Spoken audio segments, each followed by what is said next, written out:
Spider-Man: No Way Home is a 2021 American superhero film based on the Marvel Comics character Spider-Man, produced by Columbia Pictures and Marvel Studios, and distributed by Sony Pictures Releasing. It is the sequel to Spider-Man: Homecoming, 2017, and Spider-Man: Far From Home, 2019, and the 27th film in the Marvel Cinematic Universe, MCU. The film was directed by John Watts and written by Chris McKenna and Eric Summers. It stars Tom Holland as Peter Parker / Spider-Man alongside Zendaya, Benedict Cumberbatch, Jacob Batalon, Jon Favreau, Jamie Foxx, Willem Dafoe, Alfred Molina, Benedict Wong, Tony Revolori, Marissa Tomei, Andrew Garfield, and Tobey Maguire. In the film, Parker asks Dr. Stephen Strange, Cumberbatch, to use magic to make his identity as Spider-Man a secret again after it was revealed to the world at the end of Far From Home. When the spell goes wrong because of Parker's actions, the multiverse is broken open and several visitors from alternate realities are brought into Parker's universe. A third MCU Spider-Man film was planned during the production of Homecoming in 2017.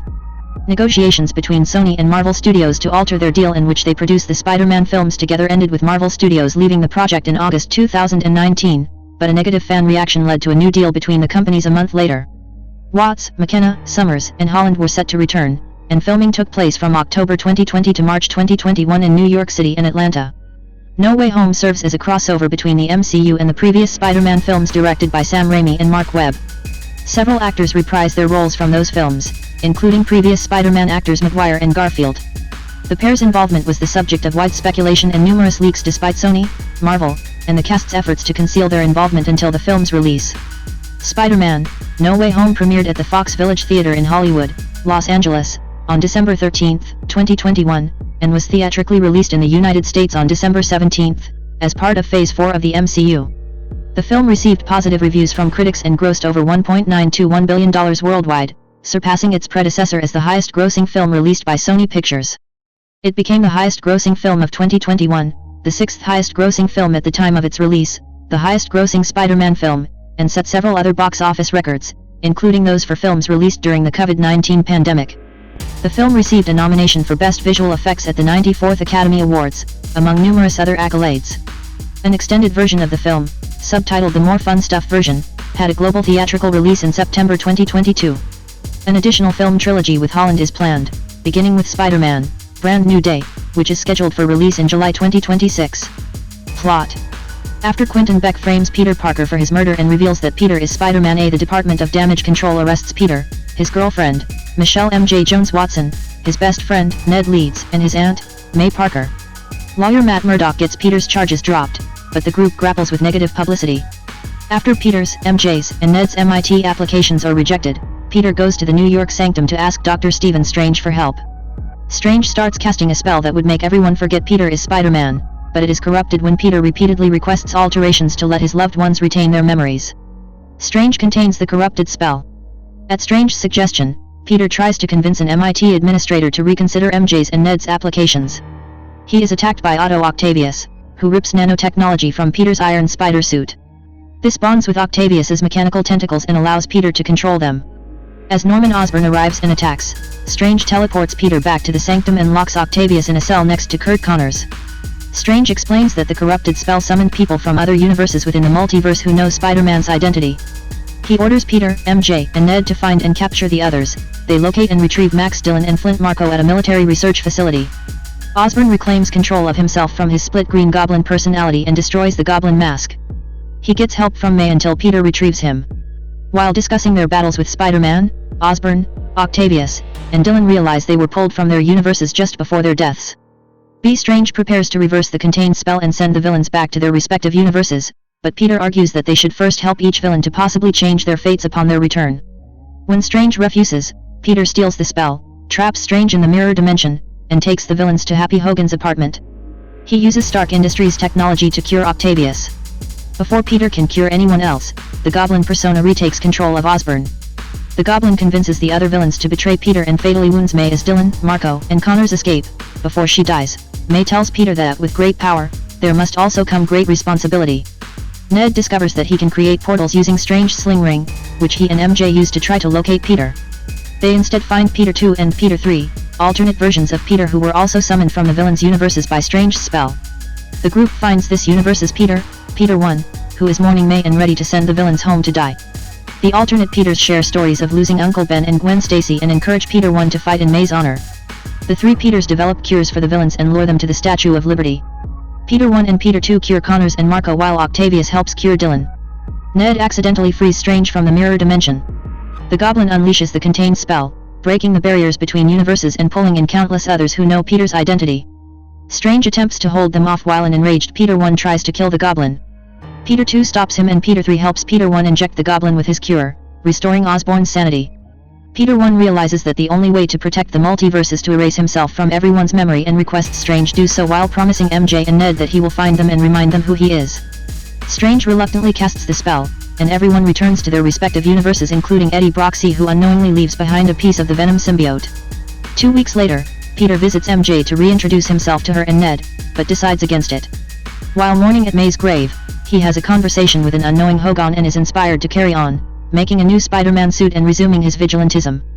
Cast: Tobey Maguire, top, and Andrew Garfield, bottom, return as their respective versions of Spider-Man from previous film franchises. Their involvement was kept secret by Marvel and Sony despite fan speculation and leaks before the film's premiere. Tom Holland as Peter Parker/Spider-Man. A teenager and Avenger who received spider-like abilities after being bitten by a radioactive spider.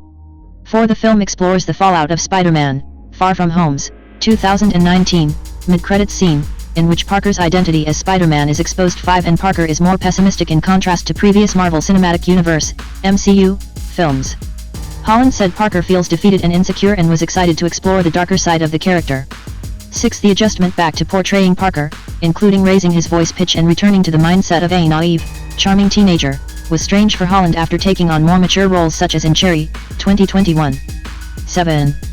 Zendaya as Michelle MJ Jones Watson, Parker's classmate and girlfriend. 8, 9, 10. The character's full name is revealed in the film, having previously just been known as Michelle Jones, bringing her closer to the comics counterpart Mary Jane Watson. 9. Benedict Cumberbatch as Dr. Stephen Strange, a neurosurgeon who became a master of the mystic arts following a career-ending car accident.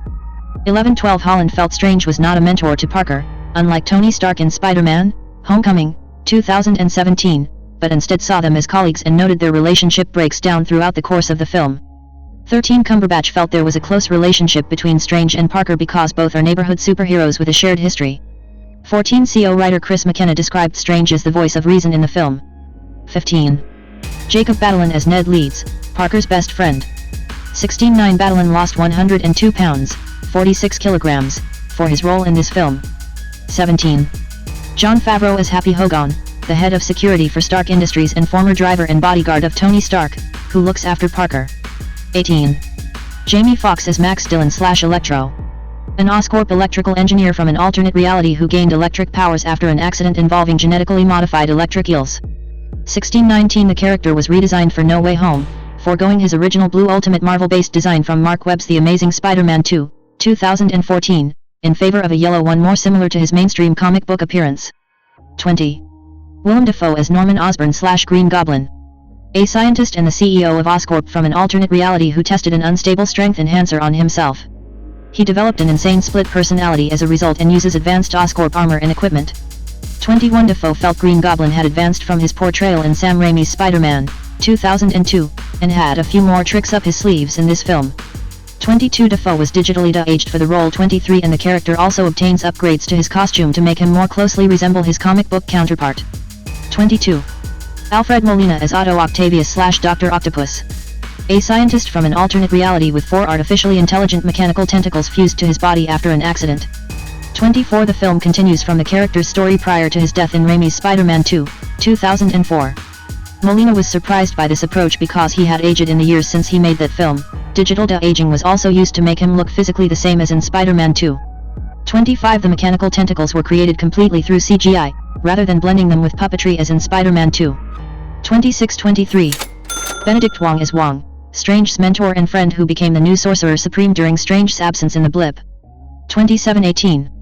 Tony Revolori as Eugene Flash Thompson, Parker's classmate and former rival. 28. Marissa Tomei as May Parker, Parker's aunt.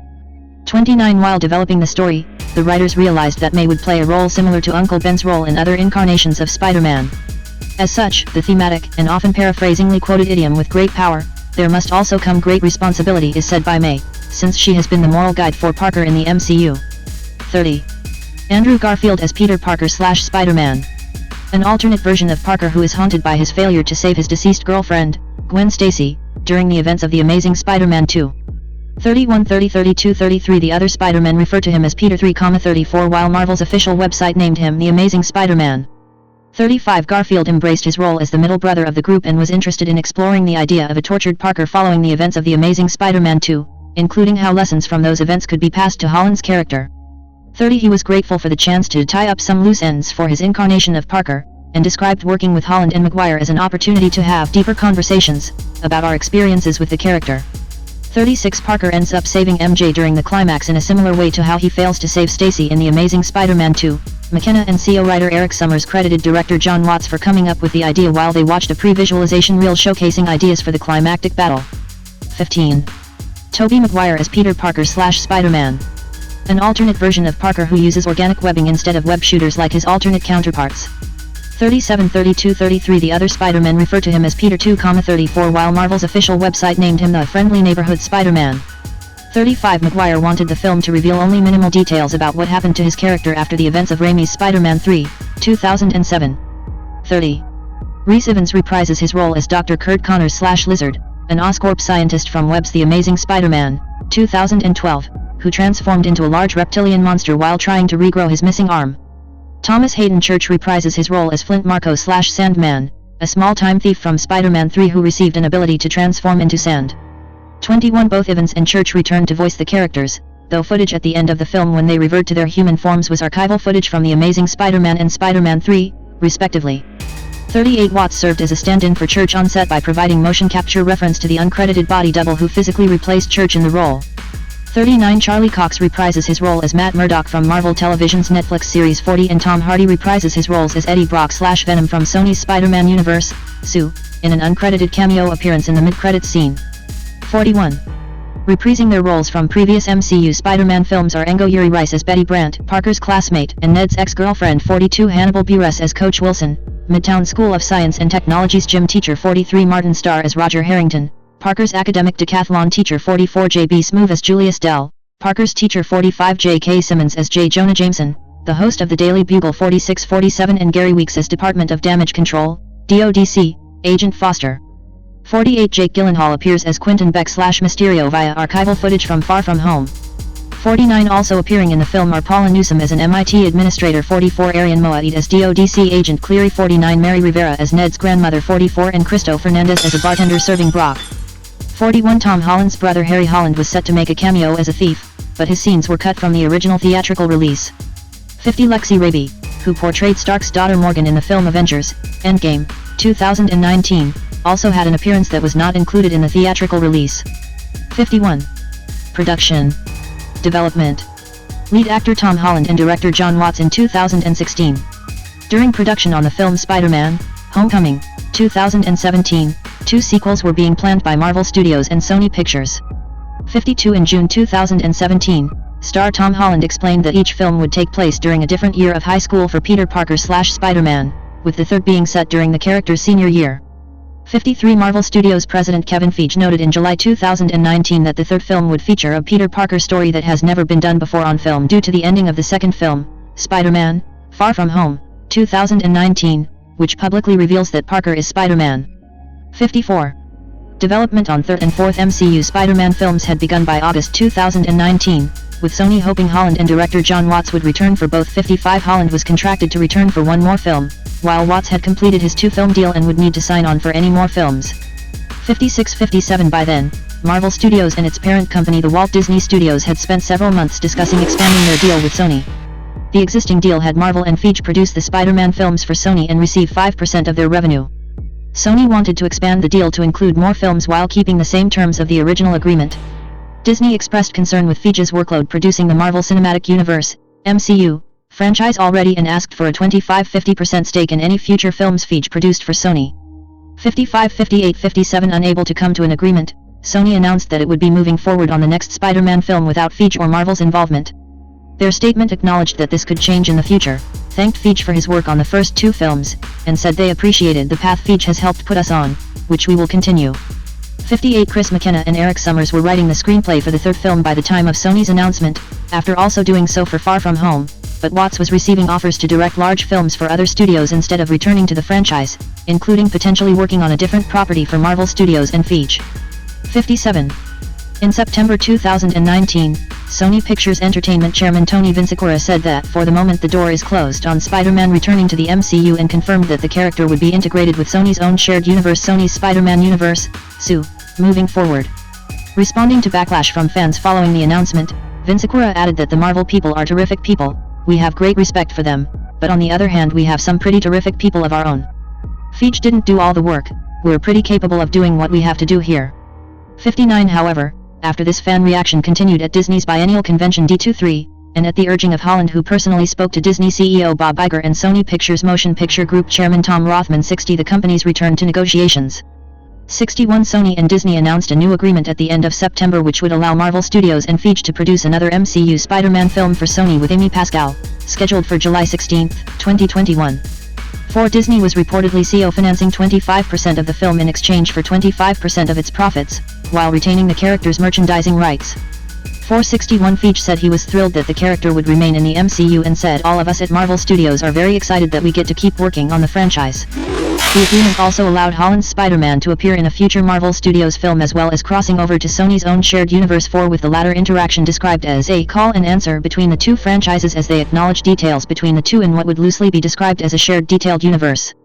Sony described their previous films with Marvel Studios as a great collaboration, and said our mutual desire to continue was equal to that of the many fans. 61 At the time of the new agreement, Watts was in final negotiations to direct the film. 62. Discussing the new deal in early October, Iger attributed it to the efforts of Holland as well as the fan response to the end of the original deal. He felt that both Sony and Disney had initially forgotten that there are other people who actually matter while they were negotiating. 63 Rothman said the deal was a win-win-win. A win for Sony, a win for Disney, a win for the fans. He felt the initial reports on the negotiations did not necessarily line up with the actual discussions that were taking place, and said the final deal would have eventuated without the reports and fan discourse. 64 By the middle of the month, Zendaya was confirmed to be reprising her role as Michelle M.J. Jones Watson from the previous films in the sequel. 89. Pre-production. McKenna and Summers began working on the script in earnest by December 2019. 3015 They considered featuring Kraven the Hunter as the film's main antagonist. 30 An idea that Watts had expressed interest in and pitched to Holland. 65-66 but was abandoned because Sony wanted to first feature the character in a solo film before any other projects. 67 The plot subsequently gravitated towards a story idea similar to the film It's a Wonderful Life, 1946, in which Parker makes a wish regarding his now public identity.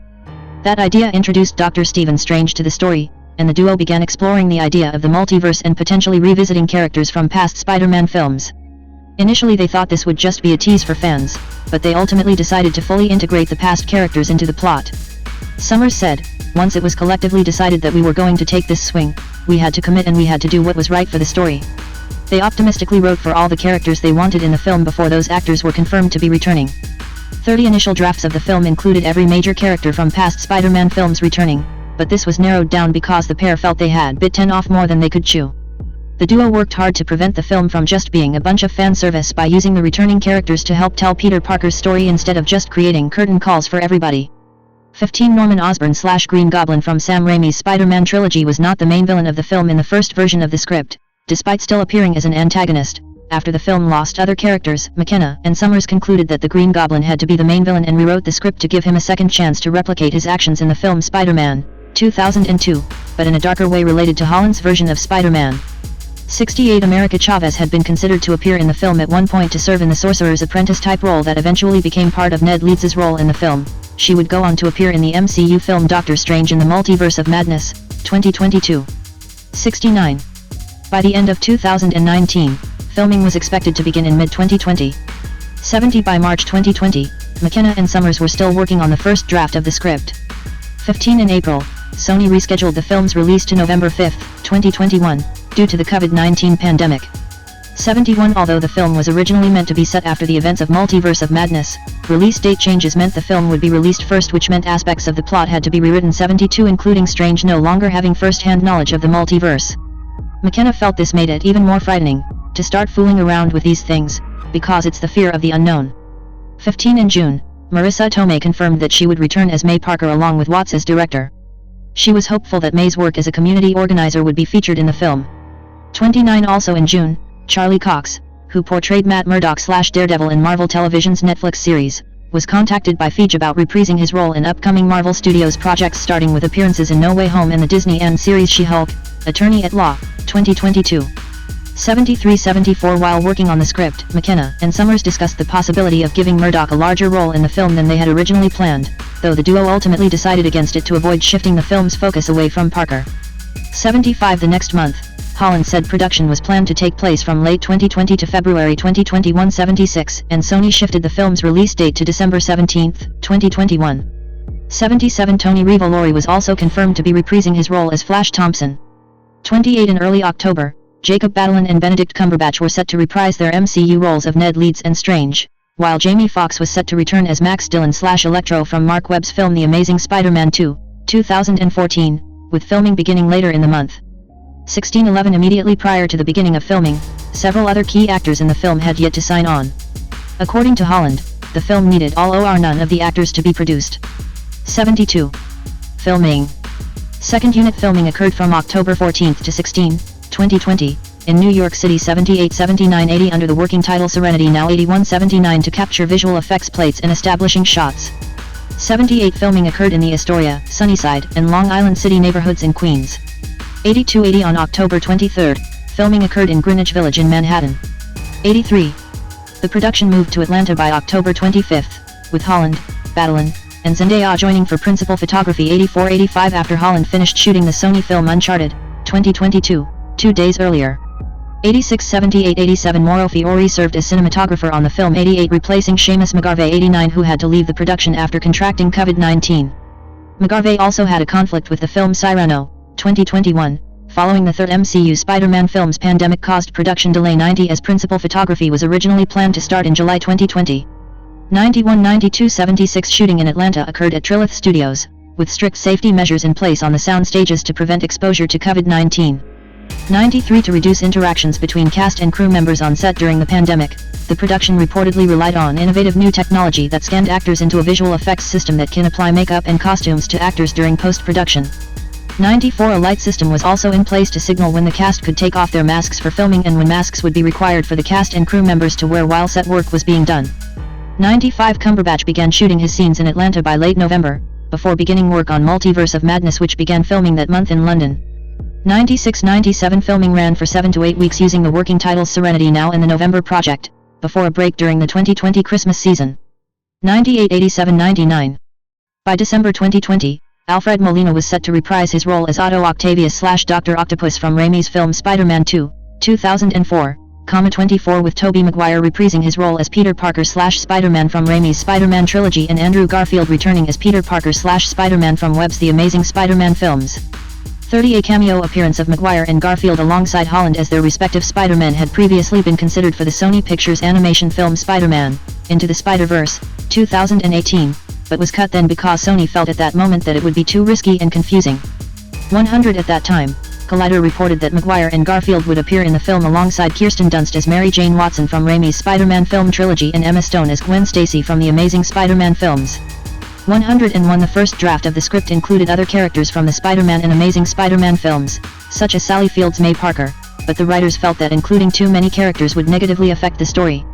15 The rumors about returning actors led to speculation and commentary, with Richard Newby of The Hollywood Reporter believing that a crossover-style film could lessen the impact of Sony's successful animated Into the Spider-Verse film. 102 His colleague Graham McMillan felt a Spider-Verse crossover would allow Marvel to clean up some loose ends, and fulfill some fan dreams in the process, especially if Marvel and Sony's negotiations meant that they wanted to separate Spider-Man from the MCU.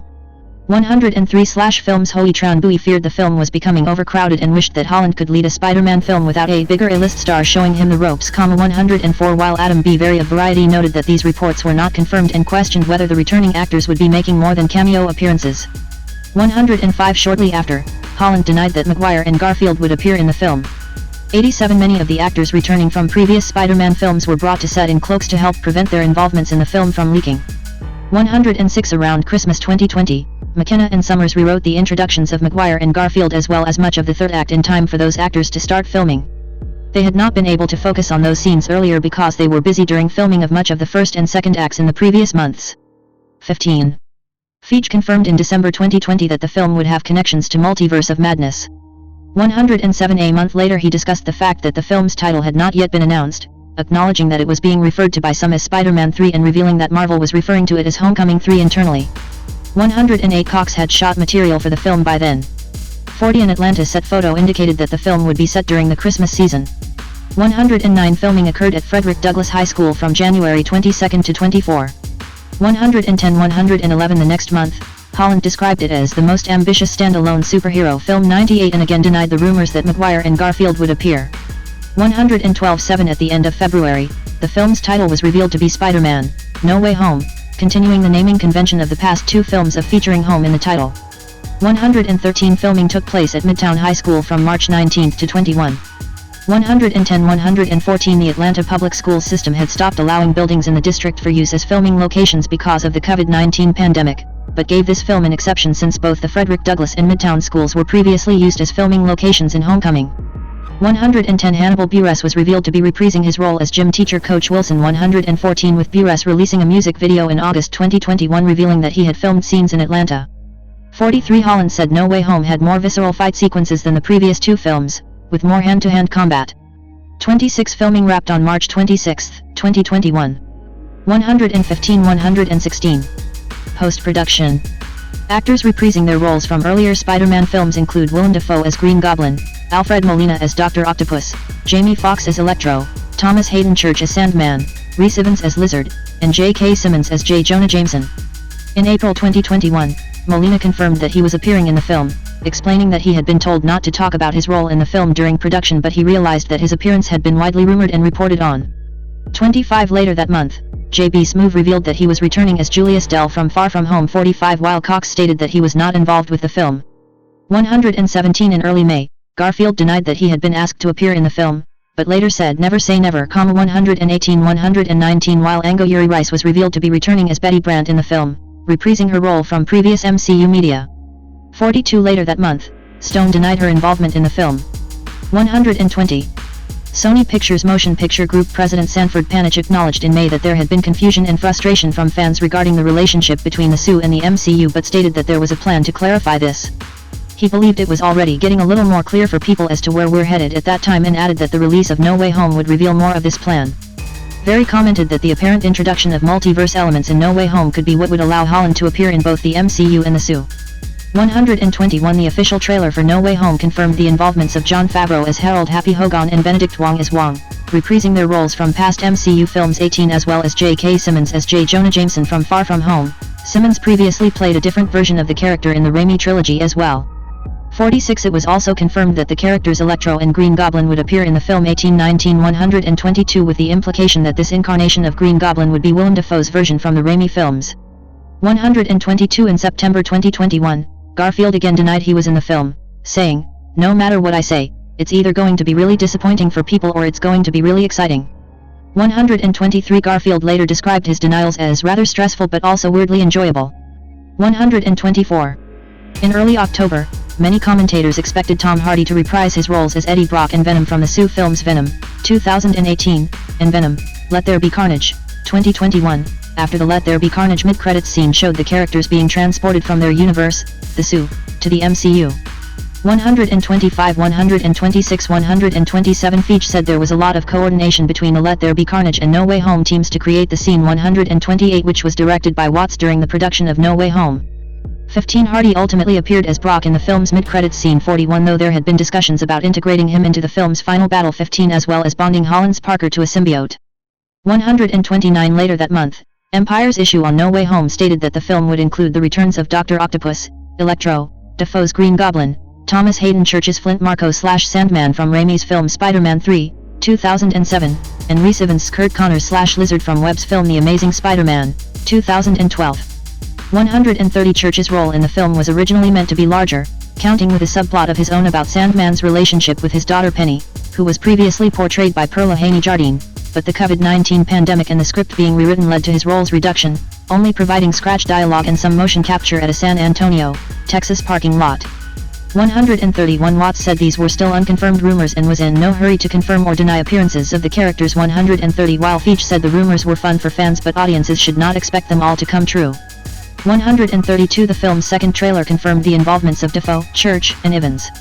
21 Paul Giamatti's Alexei Saitsevic/Rhino from The Amazing Spider-Man 2 and Jake Gyllenhaal's Quentin Beck/Mysterio from Far From Home were also considered for inclusion, with McKenna and Summers playing with the idea of a Sinister Six forming. Rhino, Mysterio, and the Sinister Six ultimately did not appear in the film. 133 Though archival footage of Gyllenhaal as Beck from Far From Home was used in No Way Home. 49 A cameo appearance by the version of Peter Parker/Spider-Man from Insomniac Games' Spider-Man video game series was also considered for No Way Home. 129 Concept art of Dr. Octopus for No Way Home revealed that in addition to his original outfit from Spider-Man 2, there were plans for the character to wear a green and yellow comics-accurate costume in the film, but the idea was scrapped. 134 At the beginning of November, Jorge Lendevort Jr. revealed that he would be reprising his role as Jason Ionello from Homecoming and Far From Home in a similar role to those films that would have very little to do with the core story. 135 By the middle of the month, additional photography had been completed for the film. 136 Pascal described No Way Home as the culmination of the Homecoming trilogy. 137 And Arian Moaid revealed that he had a role in the film. 138 Playing Department of Damage Control, DODC, Agent Cleary. 49 At that time, Dunst confirmed that she would not appear in the film. 139 But also stated that she would never say no to reprising her role as Mary Jane Watson. 140 In mid-December, Martin Starr was confirmed to be appearing as Roger Harrington in the film, reprising his role from previous MCU media. 44 A teaser trailer for Multiverse of Madness was included at the end of the film as a post-credits scene. 141 Before being released online shortly after No Way Home's theatrical release. 142 Jeffrey Ford and Lee Folsom Boyd served as the film's editors. 143 The visual effects were provided by Cinesite, Clear Angle Studios, Crafty Apes, Digital Domain, Folks VFX, Frame Store, Luma Pictures, Monsters Aliens Robots Zombies, Mr. X, Perception, Secret Lab, Sony Pictures Imageworks, and SSVFX. 144 The scene of Holland's Parker's first confrontation with the Green Goblin in Hogan's apartment went through several different iterations, including one that featured Michael Keaton's Adrian Toomes/Vulture from Homecoming, and another in which the Goblin bombs Hogan's apartment with May still inside, presumably killing her in a different manner than how it was depicted in the final film. 145 146 129 Music. Main article, Spider-Man, No Way Home, Soundtrack. In November 2020, Homecoming and Far From Home composer Michael Giacchino was confirmed to be returning for No Way Home. 147 148 The film's score album was released digitally on December 17, 2021, with the track titled Arachniverture released as a single on December 9 and another titled Exit Through the Lobby released the following day. 149 Giacchino references themes from previous Spider-Man films by Hans Zimmer, James Horner, Christopher Young 150 and Danny Elfman, as well as his own themes from Doctor Strange, 2016. 151 Regarding the use of these other themes, Giacchino did not want their use to be fan service and finding ways to include them in a very targeted way. He and Watts were very much in alignment in terms of when to use them and when not to use them for their maximum effect. 152. Marketing. In May 2020, Sony entered a promotional partnership with Hyundai Motor Group to showcase their new models and technologies in the film. 153 Hyundai later released a commercial, titled Only Way Home, that was directed by Watts to promote the film and the Ioniq 5 electric-powered SUV, which appears in the film along with the Hyundai Tucson, with Holland and Battleman starring. 154 In late February 2021, Holland, Battleman, and Zendaya released 3 stills featuring their characters from the film alongside fake logos with the titles Spider-Man, Phone Home, Spider-Man, Home Wrecker, and Spider-Man, Home Slice, respectively. 155 The film's official title was announced the next day with a video showing Holland, Battleman, and Zendaya leaving Watts' office, where they supposedly received the fake titles. Battleman and Zendaya note that Holland could not be trusted with the actual title since he had accidentally revealed the second film's title. The video ends on a whiteboard showing the film's true title, among various other titles featuring the word home that were apparently considered. 113 Jennifer Bissett of CNET suggested the fake titles and logos could represent the villains in the film, including Fox's Electro and Molina's Dr. Octopus. 155 While the rap's Humberto Gonzalez called them funny bait and switch fakes, and noted the Phone Home title referenced a line from E.T. the Extraterrestrial, 1982. 156 Gregory Lawrence of Collider felt the Home Wrecker title could point to the film feeling like a 1990s thriller film, and said the fake titles were a solid goof to excite fans. He also compared the stills to the terrifying/awe-inspiring wonder of Steven Spielberg films and The Goonies, 1985, 157 while Jermaine Lucy from IO9 said they gave off subtle National Treasure, Indiana Jones vibes. 158 In July 2021, Marvel revealed various toys and figurines for the film, including Funko Pops, Marvel Legends figures, and Lego sets. 159. At the end of August 2021, when asked about the lack of trailer and official images or descriptions for the film, Feige stated that the film was not being any more or less secret than any of our other projects and reaffirmed that a trailer would be released before the film's premiere in theaters. 160 Though Sony handles the marketing for the film, their marketing team is in coordination with Disney's to ensure each knows when the other is releasing MCU-related content, so it is a win-win for everybody. 161 On August 22, an apparent leak of the first trailer was shared on social media. 162 163 164 which the Hollywood Reporter deemed legitimate after Sony worked to have various copies of the trailer taken down. 162 Adam Chitwood at Collider noted the build-up online fervor surrounding the trailer and felt that it would not be able to live up to the hype fans have built up in their minds. Chitwood continued that the other 2021 film releases from Marvel Studios had not seen a similar level of demand as No Way Home, pointing out that all of the rumored castings had positioned the film to be a once-in-a-lifetime movie-going experience if they were accurate. He also wondered if Sony was wary of committing marketing that noted the film's December 2021 release date amid the resurgence of the COVID-19 Delta variant. 165. The film's teaser trailer was officially released on August 23 during Sony's CinemaCon 2021 panel. 19 Entertainment Weekly's Devin Coggan noted that the trailer confirmed the multiverse's role in the film, including elements from the Raimi and Webb films 5, while Ethan Anderton from Slash Film called the trailer nothing short of thrilling since it confirmed many of the previous rumors about the film. 166 Austin Goslin at Polygon conversely felt much of what had been rumored did not get revealed in the trailer, feeling that the rumors were either false or Marvel was still intending to keep them a secret. 167 Anderton's colleague Joshua Meyer called the trailer a doozy, packed with jaw-dropping moments, and noted how the film would be adapting the One More Day comic book storyline. 168 Newbie had previously noted the apparent adaptation of One More Day and One Moment in Time storylines following the reveal of Cumberbatch's casting. 102 Many commentators noted the possible teases of Spider-Man villain Sandman and the Lizard in the trailer as an indication of the Sinister Six forming in the film. 46 122 169 Vinnie Mancuso at Collider was excited to see the return of Molina and the potential for Dafoe's involvement, but called it a cheap pop since it was doing a disservice to the stories you are trying to tell in the present by reminding the audience how much better things used to be. He also felt the trailer played into Marvel's ongoing reluctance to let Tom Holland's Spider-Man star in his own Spider-Man movies since the trailer gave Parker zero memorable moments among all of its elements. 170 The trailer had 355.5 million global views in its first 24 hours, becoming the most viewed trailer in that time period. This surpassed the record of Avengers: Endgame, 289 million views, and more than doubled the views for the Spider-Man Far From Home trailer, 135 million. It also generated the largest 24-hour social media conversation volume of all time globally with 4.5 million mentions, made up of 2.91 million in the United States, and 1.5 million internationally. These both exceeded Avengers: Endgame's mentions, 1.94 million in the United States, 1.38 million internationally. 171. The second official trailer premiered at a fan screening at the Regal Sherman Oaks Theater in Los Angeles on November 16, 2021. 172 Goslin felt the trailer reveals the full extent of Marvel's Spider-Man multiverse. 173 While his colleague Matt Patches noted the missing appearance of Maguire's or Garfield's Spider-Man in the trailer but felt that it was entirely possible the actors appear in No Way Home. 174 Jason Robbins of Collider was disappointed by the trailer, saying it was what we expected, but less, since it just showed the returning villains and had no confirmation of Maguire or Garfield or further insight into the multiverse. 47 Some commentators said parts of the trailer appeared as though Maguire and Garfield had been edited out of the footage, such as a shot in which the Lizard appears to be struck by an invisible force. 175 176 On November 24, Sony began releasing several videos on TikTok as part of their The Daily Bugle viral marketing campaign featuring Simmons and Rice. 177 In December 2021, the first minute of the film premiered exclusively on Late Night with Seth Meyers. 178 While a newsstand for the Daily Bugle was set up in New York City in partnership with Liberty Mutual to promote the film.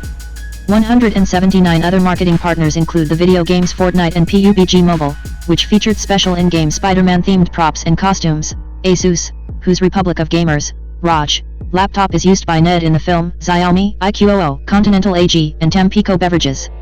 The film had a total promotional marketing value of $202 million. 180. Release. Theatrical.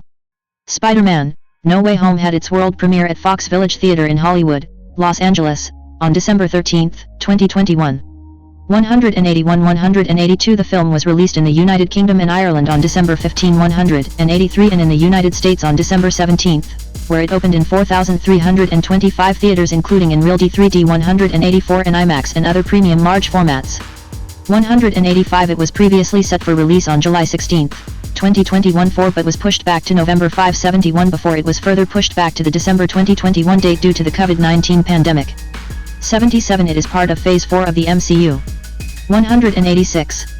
In August 2021, Sony and CJ4DPLEX announced a deal to release 15 of Sony's films over 3 years in the Screen X format, including No Way Home. 187 In November 2021, the film was reported to be getting a theatrical release in China, making it the first Phase 4 film to do so as Black Widow, Shang-Chi, and The Legend of the Ten Rings, and Eternals were not released in the country. 188 Though as of February 2022, there had been no release date. 189 In part because of diplomatic tensions between the country and the United States. 189 which stemmed in part from the U.S. diplomatic boycott of the 2022 Beijing Winter Olympics. 190 In May 2022, Chinese authorities had reportedly requested for the Statue of Liberty to be removed from the film for it to be released in the country, but Sony refused. 191. In March 2024, Sony announced that all of their live-action Spider-Man films would be re-released in theaters as part of Columbia Pictures' 100th anniversary celebration. Spider-Man: No Way Home was re-released on June 3, 2024. 192. The More Fun Stuff version. Theatrical release poster for the More Fun Stuff version. It was considered an improvement from the original poster since it featured all the characters previously kept secret with the marketing of the original release. 193, 194, 195. An extended cut of the film, subtitled The More Fun Stuff version, was announced in June 2022. The re-release celebrated 60 years of Spider-Man in comics and 20 years of Spider-Man in film. 196 and featured approximately 13 minutes of additional and deleted scenes. The additions included an introduction by Holland, Maguire, and Garfield, additional scenes of Parker and May being interrogated by the Department of Damage Control, the scene with Holland's brother Harry as a thief that was cut from the original release, additional scenes of Parker at school, Brandt interviewing Parker, his teachers, and his classmates, Daily Bugle reports of Parker's first day back at school and the arrivals of Dylan and Marco, additional scenes in the basement of the New York Sanctum, a scene featuring May, Parker, and the villains in an elevator while on the way to Hogan's apartment, an additional scene with Murdoch and Hogan, additional scenes of the three Parkers, and a new post-credits scene, replacing the teaser trailer of Multiverse of Madness, which showcases the effects of Strange's second spell. 197. The More Fun Stuff version was released in theaters beginning August 31, 2022, in Indonesia, followed by the United States and Canada, among other countries, on September 1, and later in a number of other markets through October 6. 198, 199 The poster for the extended cut was considered an improvement on the original release's marketing, since it was able to feature all of the characters who were previously kept secret in the lead-up to the film's release. 193, 194, 195 Shrishti Mishra at Collider said it was an Avengers-style poster with a perfect blend of multiverse feels, combined with the Where's Waldo effect. 193 Anthony Lund of MovieWeb called it an epic poster that the fans have been calling out for. 200comicbook.com's Russ Burlingame said the poster was what we've all been waiting for and a big change in the way Sony initially promoted the movie since they continued to play coy on the cameos after the film had released. 195. Home media. External images. Image icon of course, we got the meme, presents the home media announcement tweet and 1960s TV series meme homage image from Spider-Man movies Twitter. Image icon the Spider-Man pointing meme, via the origins of the iconic Spider-Man pointing meme, Nerdist Industries. Spider-Man: No Way Home was released by Sony Pictures Home Entertainment on digital download on March 15, 2022 201 and on Ultra HD Blu-ray, and DVD on April 12. Digitally, the film was also available in a 3-film bundle including all of Marvel Studios' Spider-Man films, as well as an 8-film bundle including Holland, Maguire, and Garfield's films. 202 Sony moved the digital release up to March 15 from March 22, following Blu-ray versions of the film being leaked to torrent sites. 203 201 The home media includes a gag reel and various behind-the-scenes featurettes, including 2 roundtable discussions, one with Defoe, Molina, and Fox, and another with Holland, Maguire, and Garfield. 204 It has the most pre-release digital purchases on Vudu, surpassing the purchases for Endgame. To announce the home media release dates, Sony and the film's social media accounts posted a photo of Holland, Maguire, and Garfield recreating a popular meme from the 1967 Spider-Man television series of multiple Spider-Men pointing at one another. The tweets of the image garnered more than 10,000 retweets within minutes of being posted. 205 within its first week of release, the film sold over 2.1 million digital units in the United States, equaling $42 million. This was a record for a film's first week available on digital release.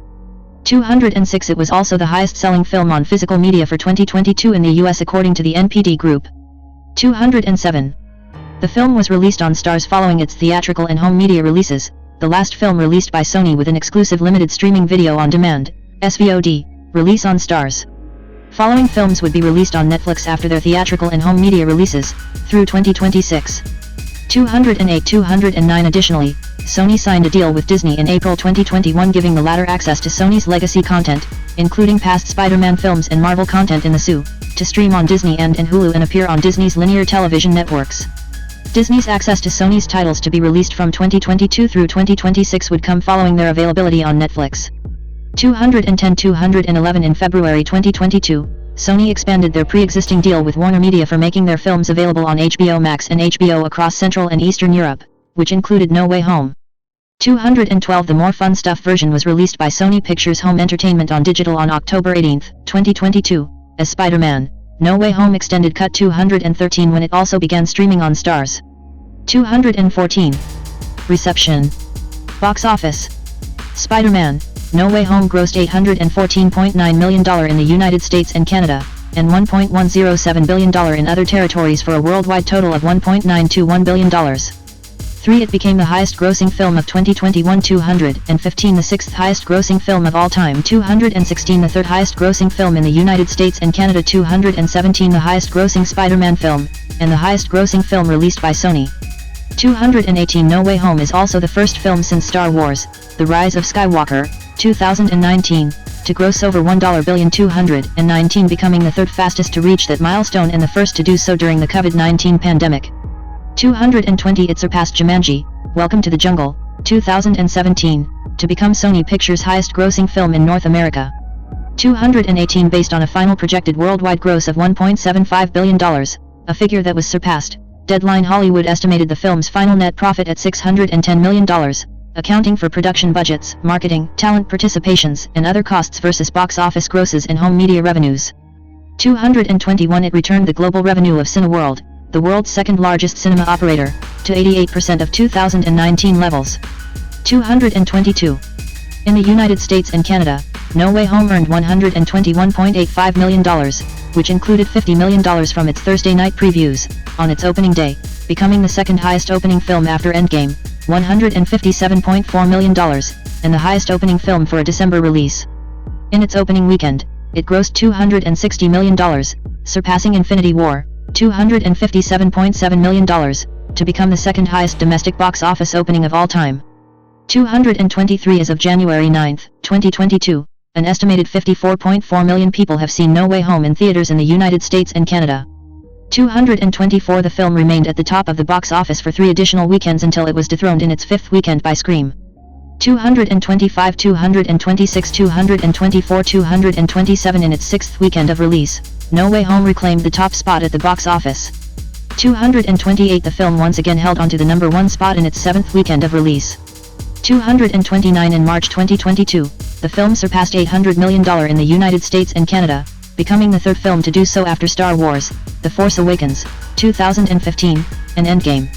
Comscore senior media analyst Paul Dergaradian called the film arguably the most important movie to the movie theater industry ever, as it helped show the viability of the movie theater industry and the benefit of theatrical release windows while the industry recovered from the COVID-19 pandemic. 206 The film dropped to the 11th spot on its 15th weekend.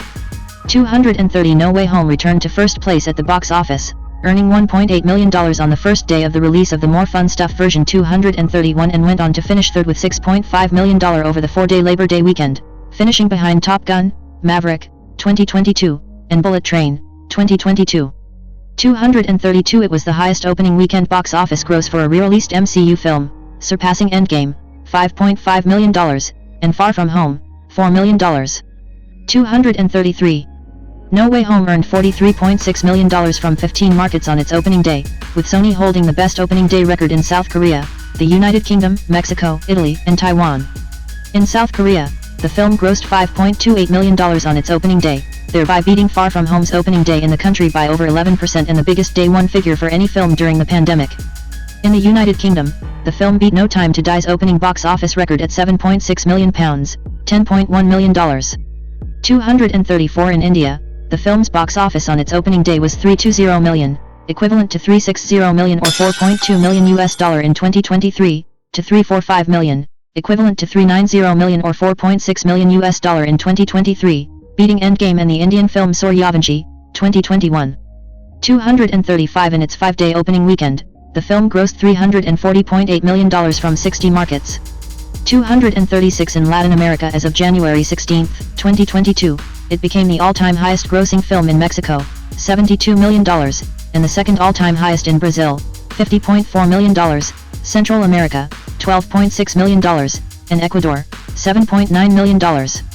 237 as of February 27, 2022, the film's largest markets are the United Kingdom, $127.3 million, Mexico, $76.2 million, Australia, $67.9 million, France, $65.2 million, and South Korea, $63.1 million. 238. Pre-sale ticket records. Tickets went on sale the midnight of November 29, 2021, with several ticket websites such as Fandango and AMC Theaters crashing due to the high influx of users attempting to purchase tickets. 239 ticket sales on Fandango surpassed those for Black Widow in just 2 hours, and by the end of the day it became the best first-day advance ticket sale since Endgame. 240 while also surpassing the 24-hour ticket sales of Infinity War, Star Wars, The Last Jedi, 2017, Far From Home, The Rise of Skywalker and Rogue One, 2016. 241 No Way Home had the second highest one-day ticket sales on AMC, with CEO Adam Aron attributing this to Spider-Man-themed non-fungible tokens, NFTs. 241. The film also set records in Mexico with $7 million in the first-day ticket sale, which was 40% above Endgame. In the United Kingdom, the film outsold No Time to Die 3 times in the same 12-day span before their release, while Brazil's ticket sale was 5% above Endgame at the same point. The film also passed the pre-sale records of The Rise of Skywalker in Poland and No Time to Die in Portugal. Other markets with the best pre-sale records include Spain, Brazil, and Central America. 242. Critical response. The review aggregator website Rotten Tomatoes reported an approval rating of 93%, with an average score of 7.9/10, based on 432 reviews. The site's critical consensus reads, "A bigger, bolder Spider-Man sequel, No Way Home expands the franchise's scope and stakes without losing sight of its humor and heart." 243 on Metacritic, the film has a weighted average score of 71 out of 100, based on 60 critics, indicating generally favorable reviews. 244 audiences polled by CinemaScore gave the film a rare A+ grade on an A to F scale, the first live-action Spider-Man film and the fourth MCU film overall to earn the score after The Avengers, 2012, Black Panther, 2018, and Avengers, Endgame. 223 Post-Track reported 96% of audience members gave it a positive score, with 91% saying they would definitely recommend it. 223. Amelia Emberwing of IGN gave the film 8 out of 10, stating that its impact on the universe as a whole, as well as the overall emotional beats, all feel earned, while praising the performances of Dafoe, Molina, and Fox. 245 Pete Hammond of Deadline Hollywood praised Watts' direction and wrote, "Holland, Zendaya, and Battlein are a priceless trio, and the various villains and others who pop in and out make this pure movie fun of the highest order. Fans will be in heaven." 246 Peter DeBrugge of Variety praised Garfield's and Maguire's performances and felt the film provides enough resolution for the past 2 decades of Spider-Man adventures that audiences who've tuned out along the way will be rewarded for giving this one a shot. 32 Writing for Den of Geek, Don K gave the film 4 out of 5 stars, for its action sequences, performances, and chemistry of the cast, stating that No Way Home channels the entire spectrum of Spider-Man movies while setting the character on a course all his own at last. 247 Jennifer Bissett of CNET praised the action sequences, performances, and story, writing, "A Russo brothers' influence can almost be felt ushering Holland's third Spider-Man movie into new, weightier territory. If the character is to become the next Tony Stark, this is the way to edge a few more scars into a more interesting hero's facade. If you came for the biggest movie of the year, you'll definitely leave satisfied." 248. Kevin Marr of The Times gave the film 4 out of 5 stars, saying that it was as satisfying to watch as it is perilous to discuss, and described it as a dynamite blast of smartpants postmodernism that never once abandons its emotional core. 249 Benjamin Lee of The Guardian gave the film 3 out of 5 stars, praising Watts for bringing back numerous baddies from the previous Spider-Man universes, delivering a propulsive, slickly choreographed adventure that will appease a broad fanbase this Christmas, but feeling that the script lacks the expected fizz, that sense of shaggy fun struggling to break through a more robotic plot. 250 Kate Erbland of IndieWire gave the film a B, feeling that Watts's work was satisfying, emotional, and occasionally unsteady. She found that the script spent far too long dwelling on the machinations of people and plans we already know, throwing in some awkward misdirection and simply delaying the inevitable. 251 The Hollywood Reporter's John DeFore felt that the inclusion of multiversal mayhem addressed the iron manification of the character that made Holland-centric films least fun. 252. CNN's Brian Lowry praised the humor and wrote, "What's already apparent, though, is that this movie was conceived to be savored and enjoyed. And in what has become an increasingly elusive phenomenon, that will include whoops and hollers from appreciative fans in theaters, where Spider-Man will first reveal its secrets, and then, more than likely, shows off its legs." 253 Richard Roper of Chicago Sun-Times gave the film 3 out of 4 and praised the performances of Holland and Zendaya, writing, "There's nothing new or particularly memorable about the serviceable CGI and practical effects, but we remain invested in the outcome in large part because Holland remains the best of the cinematic Spider-Men, while Zendaya lends heart and smarts and warmth to every moment she's on screen. We continue to root for these two to make it, even if the multiverse isn't always on their side." 254 In contrast, Bill Jabari of Vulture called the film aggressively mediocre, criticizing the action, comedy, and writing, but praising Dafoe, describing him as once again gets to have some modest fun with his character's divided self, and Garfield, calling him a genuine delight and naming his the film's best performance. 255 Hannah Strong of Little White Lies criticized the film for poor character development, particularly in regard to Holland's Peter Parker character, stating, "It's grating seeing the same character repeatedly fail to learn any lessons or show even a modicum of personal growth." The same review was also generally critical of the film prioritizing fan service over good storytelling. 256. Accolades. Main article, list of accolades received by Spider-Man, No Way Home. No Way Home was nominated for an Academy Award 257, 3 Visual Effects Society Awards, winning 1, 258, 259 a Costume Designers Guild Award 260, a Golden Reel Award 261, 3 Nickelodeon Kids' Choice Awards, winning all, 262, 5 Critics' Choice Super Awards, winning 3, 263, 264 and 9 Saturn Awards, winning 1, 265 among others. The film was disqualified from consideration for the 75th British Academy Film Awards because it was not made available on BAFTA's streaming service, reportedly due to Sony being concerned about piracy. 266 As part of the ceremony's Oscars fan favorite contest, the 3 Spider-Men teaming up was one of the 5 finalists for Oscars Cheer Moment 267, and the film was the favorite to win the fan favorite film contest according to a Morning Consult survey. 268 It ended up finishing 2nd and 4th, respectively. 269. Future. Main article, Spider-Man, Brand New Day. By August 2019, a 4th film in the franchise was in development alongside No Way Home. 55 In November 2021, Pascal said there were plans for another trilogy of Spider-Man films starring Holland, with work on the first of those about to begin. 137 The next month, Feige confirmed that he and Pascal, along with Sony and Disney, were actively beginning to develop the story for the next Spider-Man film following Parker's momentous decision at the end of No Way Home. 270 He said that ending was a promise to audiences that they would see Holland as a proper Spider-Man for the first time, with the character on his own and fighting street-level crime in New York. 271. The 4th film, Spider-Man, Brand New Day 272 is scheduled to be released on July 31, 2026. 273 With Destin Daniel Cretton directing from a screenplay by McKenna and Summers. 272 Holland, Zendaya, and Battlein reprise their roles. 272 274 With Michael Mandu returning as Mac Gargan/Scorpion from Homecoming. 275 While John Bernthal and Mark Ruffalo reprise their respective MCU roles as Frank Castle/Punisher and Bruce Banner/Hulk. 274 275 They are joined by Sadie Sink and Liza Colin-Zayas. Thomas Stanley Holland, born June 1, 1996, is an English actor. The recipient of numerous accolades, including a BAFTA award, he was featured on the Forbes 30 Under 30 Europe list of 2019. Some publications have called him one of the most popular actors of his generation. Holland's career began at the age of 9 when he enrolled in a dancing class. A choreographer noticed him and arranged for him to audition for a role in Billy Elliot the Musical at London's Victoria Palace Theatre. After 2 years of training, he secured a supporting part in 2008. Later that year, he was upgraded to the title role, which he played until 2010. Holland made his film debut in the disaster drama The Impossible, 2012, as a teenage tourist trapped in a tsunami. He received critical acclaim and a nomination for the Goya Award for Best New Actor.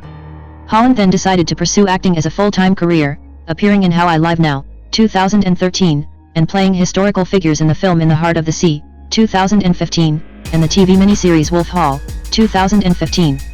Holland achieved international recognition playing Peter Parker/Spider-Man in 6 Marvel Cinematic Universe, MCU, superhero films, beginning with Captain America, Civil War, 2016. The following year, Holland received the BAFTA Rising Star Award and became the youngest actor to play a title role in an MCU film in Spider-Man: Homecoming, Spider-Man: Far From Home, 2019, and Spider-Man: No Way Home, 2021, each grossed more than $1 billion worldwide. The latter became the highest-grossing film of the year.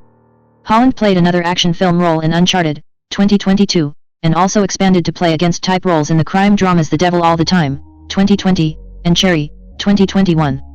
Holland has additionally directed the short film Tweet, 2015, and voiced roles in animated features, including Spies in Disguise, 2019, and Onward, 2020. Early life and education. A picture of a 2-story building with 2 freestanding masonry piers on front.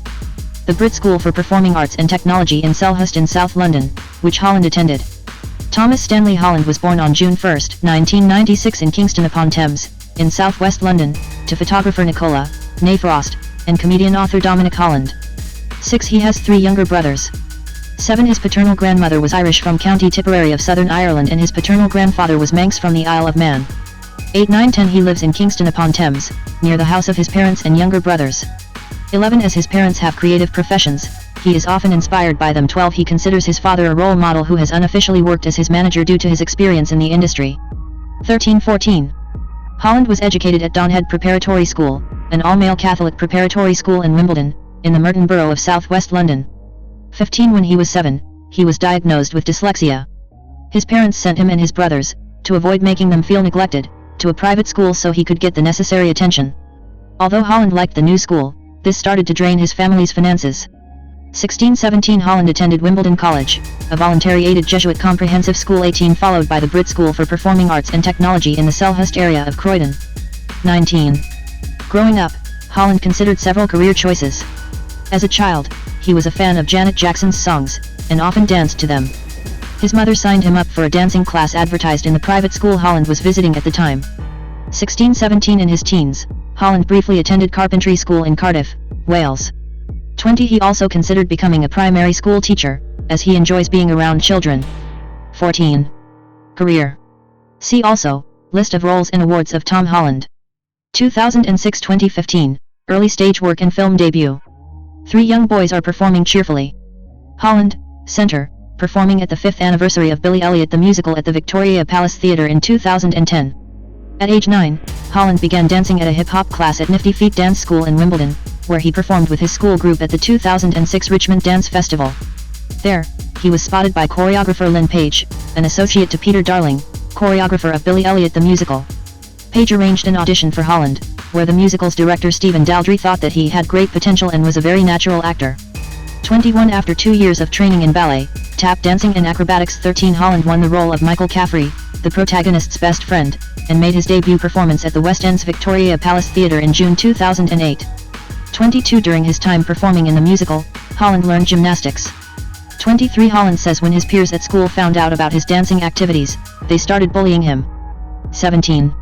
Later in 2008, Holland and CO star Tanner Fluger were promoted to the lead role in the musical. 24. On his first day playing Elliot, Holland developed tonsillitis but performed on stage anyway to positive reviews. He went to the doctor the next day. 1. Following his stage success, Holland hoped to be popular in school and that his schoolmates would stop bullying him. After being in a professional environment, he matured earlier than his peers and struggled to fit in. As a result, his GCSE grades suffered. 17. After his work on Billy Elliot the Musical finished in 2010. 25. Holland voiced a role in the British dub of the Japanese animated fantasy film Arrietty, 2011, 26 and sent an audition tape to Juan Antonio Bayona for a part in The Impossible, 2012. Bayona then arranged a meeting, and had Holland write a letter to his mother and recite it as an audition. Impressed with his emotional delivery, Bayona cast Holland in the film. 27. In The Impossible, Holland played a teenager trapped with his family in the 2004 Indian Ocean earthquake and tsunami. Transitioning from stage to screen was initially hard for Holland due to the shift from live audience to camera. 28. He and CO star Naomi Watts filmed physically and psychologically taxing scenes in a 35,000-gallon water tank. 29. Working with Watts made Holland realize that he wanted to pursue an acting career permanently. 30. The Impossible premiered at the Toronto International Film Festival in September to critical and commercial success. 31. Earning $180.3 million against a budget of $45 million. 32. Holland received critical praise for his performance. 28. A.O. Scott of the New York Times found Holland to be a terrific young actor, praising his character's transition from self-involvement to responsibility. 33. He won several awards, including the National Board of Review Award for Breakthrough Performance and London Film Critics Circle Award for Young British Performer of the Year. 34. 35. Holland featured in the drama film How I Live Now, 2013, 36. Lent his voice in a supporting role for the drama film Locke, 2013, 37. And had a cameo in Billy Elliot the Musical Live, 2014. 38. A round portrait of a young man. A black and white portrait of an old man. Holland portrayed two historical figures in 2015, Gregory Cromwell, top, in the miniseries Wolf Hall, and Thomas Nickerson, bottom, in his teenage years in the film In the Heart of the Sea. Holland appeared in 4 episodes of BBC Two's historical miniseries Wolf Hall, 2015, as Gregory Cromwell, son of the protagonist Thomas Cromwell played by Mark Rylance. 39. He directed Tweet, 2015, a 3-minute short film about a young man building a birdhouse with his grandfather. 27. Holland later expressed an interest in directing feature films in his 40s. 12. Also in 2015, Holland co-starred as the teenage sailor Thomas Nickerson in Ron Howard's historical adventure drama In the Heart of the Sea. The film is based on the namesake 2000 non-fiction book about the sinking of the American whaling ship Essex in 1820. In preparation, he and co-stars, including Chris Hemsworth, lost significant weight, consuming 501,000 calories a day. Holland performed most of his stunts in the film. 40. In the Heart of the Sea received mixed reviews from critics, and grossed $93 million against a $100 million budget. 41. 42. Brian Truitt of the USA Today wrote that Holland does a good job. 43. 2015-2017, breakthrough as Spider-Man. In June 2015, Holland signed a 6-picture deal with Marvel Studios to play a teenage Peter Parker/Spider-Man. 44. Growing up, Holland was a fan of Spider-Man. He owned 30 costumes and bed sheet covers of the character. 13. He auditioned against 1,500 teenagers worldwide, including English actors Charlie Rowe and Asa Butterfield. 45. 46. While producers Kevin Feige and Amy Pascal were impressed with his performances in The Impossible, Wolf Hall, and In the Heart of the Sea, 44 directors the Russo brothers cited Holland's dancing and gymnastics background as the reasons to cast him. 47. Stan Lee, Spider-Man's creator, said Holland was the exact age and height when he envisioned the character. 17. As part of the Marvel Cinematic Universe, MCU, he first appeared as Spider-Man in Captain America, Civil War, 2016. 48. The film was a critical and commercial success. 49. Grossing over $1.1 billion worldwide against a budget of $250 million to become the highest-grossing film of 2016. 50. 51. In a review for The Guardian, Peter Bradshaw praised Holland and co-star Paul Rudd, who played Ant-Man, as seductively high-spirited and hilarious. 52. And Richard Roeper of Chicago Sun-Times wrote that he made a strong first impression as Spider-Man. 53. Holland at the 2016 San Diego Comic-Con promoting Spider-Man: Homecoming. In 2016, Holland co-starred with Joel Kinnaman and Percy Hines-White in the psychological thriller Edge of Winter. It was the first film he did without his parents' knowledge. 54. Frank Scheck of The Hollywood Reporter found Holland and White excellent, describing their terrified reaction as more emotionally wrenching than the tired thriller genre conventions to which the film ultimately succumbs. 55. At the 70th British Academy Film Awards in 2017, Holland won the Rising Star Award. 56. Holland's first work that year was alongside Charlie Hunnam and James Gray's drama The Lost City of Z, which was released to positive reviews. 57. On his last day of filming, he broke his nose after a failed backflip attempt. 58. Holland played the son of Percy Fawcett, Hunnam, an explorer who makes several attempts to find a supposed lost ancient city in the Amazon rainforest. Neil Soanes of the Times of India praised Holland for making the film emotional towards the end, and Rex Reed of the New York Observer found him remarkably strong and self-assured. 59. 60. Later in 2017, Holland played Samuel Insel in Alfonso Gomez Regen's The Current War, which received negative reviews and was a box office failure. 61. 62. Clarice Lowry of The Independent found Holland's role insubstantial. 63. Holland's second film in 2017 was his solo feature as the title character in Spider-Man: Homecoming. As a result, Holland earned an entry in Guinness Book of World Records as the youngest actor to play a title role in the MCU. 64. Though Holland took some inspiration from previous Spider-Man actors Tobey Maguire and Andrew Garfield, he wanted to add some newness in his reinterpretation of the character. 65. Homecoming focused on Parker, as he tries to balance being a high school student and a superhero. 66. To prepare, Holland attended the Bronx High School of Science in the Bronx for a few days. 67 Although other students did not believe he was cast as Spider-Man, Holland felt this situation reflected the film's story, in which other characters are unaware that Parker is Spider-Man. 68 Homecoming and Holland's performance received positive reviews. 69 Peter Travers called it a star performance given by a born actor. 70 Made on a budget of $175 million, the film grossed over $800 million worldwide. 71 Holland's final role in 2017 was in the Irish film Pilgrimage, which premiered at the Tribeca Film Festival. 72 Outside film that year, Holland appeared with Zendaya on Paramount Network's Lip Sync Battle, during which he performed Rihanna's Umbrella in drag. 73 His parents founded the Brothers Trust, a charitable organization, which aims to use his popularity to raise funds for humanitarian causes. 74. 2018 Present, commercial success. Holland reprised his role as Spider-Man in Avengers, Infinity War, 2018, and its follow-up Avengers, Endgame, 2019, which were filmed back-to-back. 75 The pictures each earned more than $2 billion. 76 and Endgame briefly became the highest-grossing film of all time. B. Holland followed with the sequel Spider-Man, Far From Home, 2019, which widely received positive reviews and became the first Spider-Man film to earn $1 billion. 78-79 finishing as the fourth highest grosser of 2019. 80 Ben Travis of Empire magazine found Holland a note-perfect Spider-Man, still funnier and more believably teenage than Maguire and Garfield, who previously portrayed the character. Travis wrote, Holland never loses the ebullient spark that makes him one of the MCU's most endearing figures. 81 Holland received a third consecutive Saturn Award for Best Performance by a Younger Actor for Far From Home, having previously won for Civil War and Homecoming. 82 He voiced roles in the Blue Sky Studios animation Spies in Disguise, 2019, 83 The live-action film Dolittle, 2020, and the Pixar animated film Onward, 2020. The last two were with his MCU co-stars Robert Downey Jr. and Chris Pratt, respectively. 84-85 Made on lucrative budgets, all three films underperformed at the box office. 86. Tom Holland looking to his right while raising his left hand and holding his fist. Holland at an event for Spider-Man, Far From Home in 2019. Alongside Avengers co-star Sebastian Stan, Holland starred in Antonio Campos's The Devil All the Time, 2020, a Netflix psychological thriller set after World War II. Holland said he initially worried that he lacked the depth to play a young orphaned man who goes on a killing spree, and was scared and nervous on his first day on set. Encouraged by Campos, he ultimately enjoyed playing the part, although it took a temporary toll on his mental health.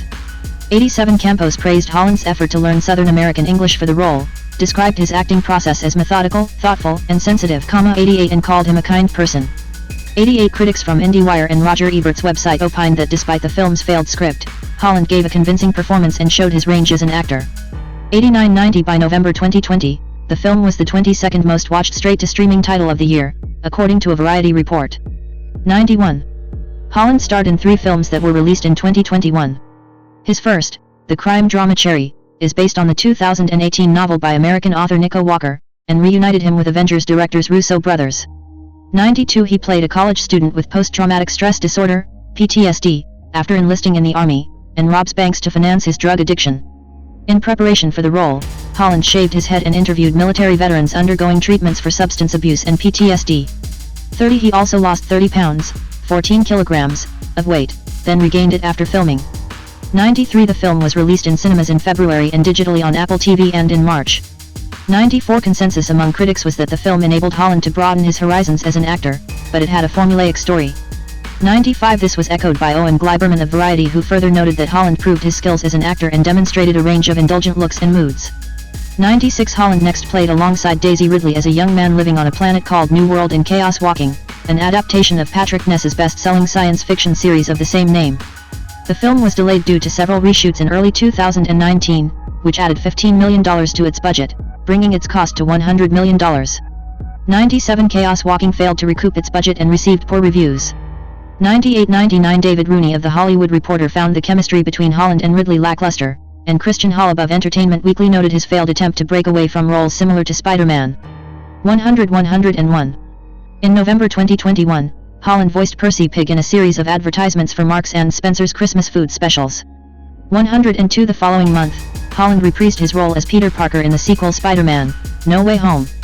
103 After taking on mature roles in films like Cherry, Holland noted that he found it strange adjusting back to playing Parker, chiefly due to raising his voice pitch and returning to the mindset of a naive, charming teenager.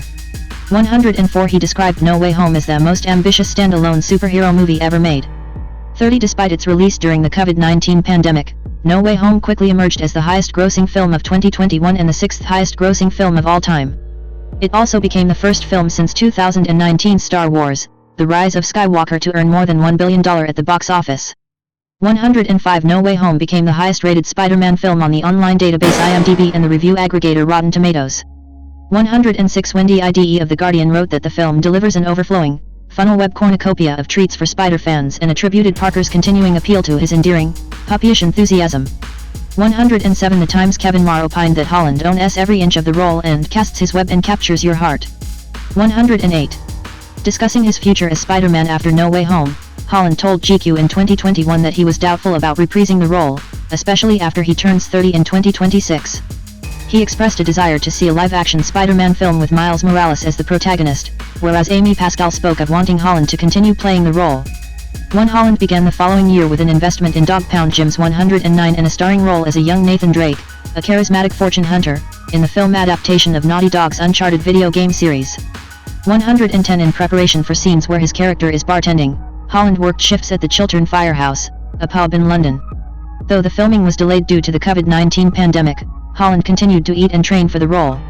While Uncharted polarized critics, Rebecca Rubin of Variety wrote that Holland's star power likely contributed to its box office success.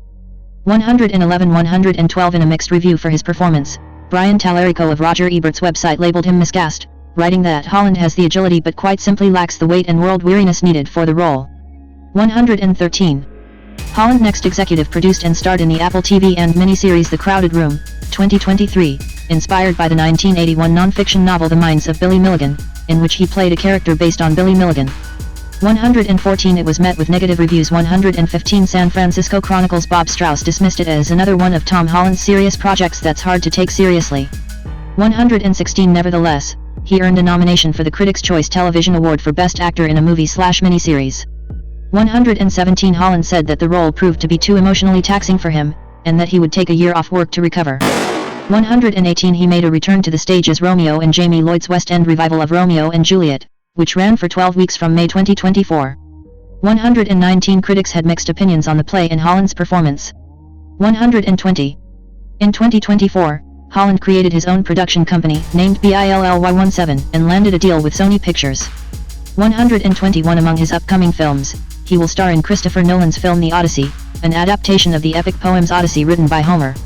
122 123 124 In 2025, Holland called the film the best experience of his career up to that point. He stated, "I couldn't have asked for a better job. And I'm so proud of the work I've done. I came to work every day with a real sense of purpose and a point to prove, and I'm so grateful for Chris to have given me that opportunity."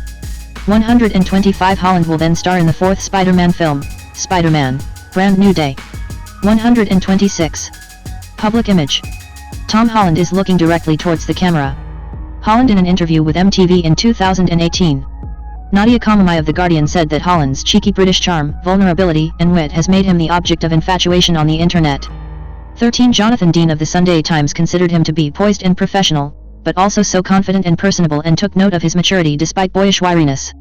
17 German actor Song Ki-moring, his CO star from The Impossible, similarly remarked on his professionalism, adding, "He is blessed with a deep soul, down to earth, very polite and a friendly kid." 13 Kevin MacDonald, who directed Holland in How I Live Now, praised him as confident, articulate, and enthusiastic, and attributed Holland's success to his positive energy. 13 When asked about the secret to his success, Holland said he believes in avoiding trouble and working hard. 64.